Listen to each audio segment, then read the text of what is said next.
seperti juga, mungkin seluruh bank ya, bank itu kan fungsinya ada 2 yang paling besar. Yang pertama kan sebagai agent of payments ya, kita ingin mengefisiensikan payments di negara ini. Yang kedua kan sebagai agent of development melalui penyaluran kredit, menerima dana masyarakat dan secara bertanggung jawab, memberikan lagi ke dalam penyaluran kredit.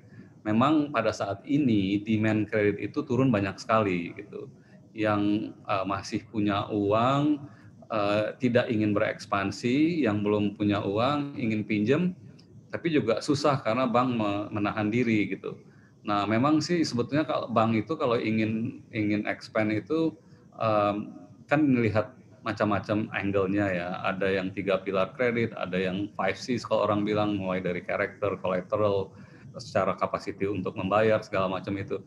Jadi memang, kita mengikuti itu semua dengan seksama, kita melihat sebetulnya selain industri prospeknya, juga bagaimana apakah nasabah-nasabah yang mau meminjam itu sungguh-sungguh. Jadi kalau mereka itu sungguh-sungguh dan secara jujur, mau meminjam untuk menjalankan usahanya, kalau mereka itu nanti kena impact, kita sih oke gitu. Yang penting they have to have a very good character, kalau enggak susah nanti.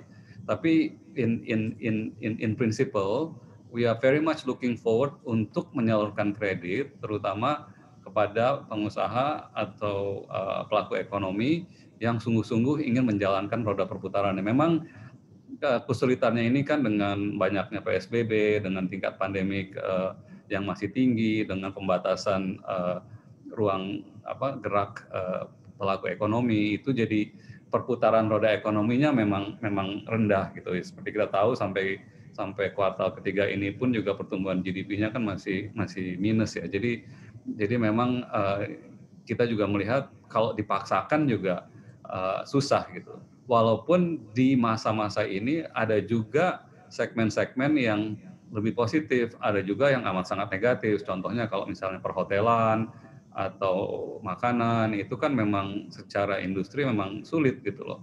Tapi sektor-sektor lain itu misalnya logistik atau yang internet atau yang lewat online atau misalnya kita juga melihat secercah harapan di perumahan gitu ya.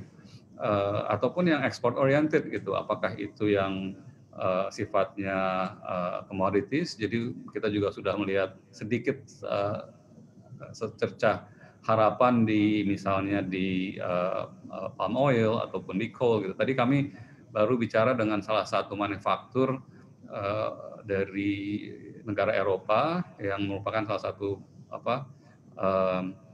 nasabah kita juga, itu di bagian uh, tire manufacturing, karena mereka juga kena impact karena otomotifnya turun. Tapi karena kekuatan keuangannya luar biasa, efisiensinya tinggi sekali, sehingga mereka terkena dampak itu bisa diminimisir lah. Jadi menurut saya itu kalau Anda sebuah perusahaan yang baik, kita lewatilah pandemi ini bersama-sama, kita akan siap bantu. Oke,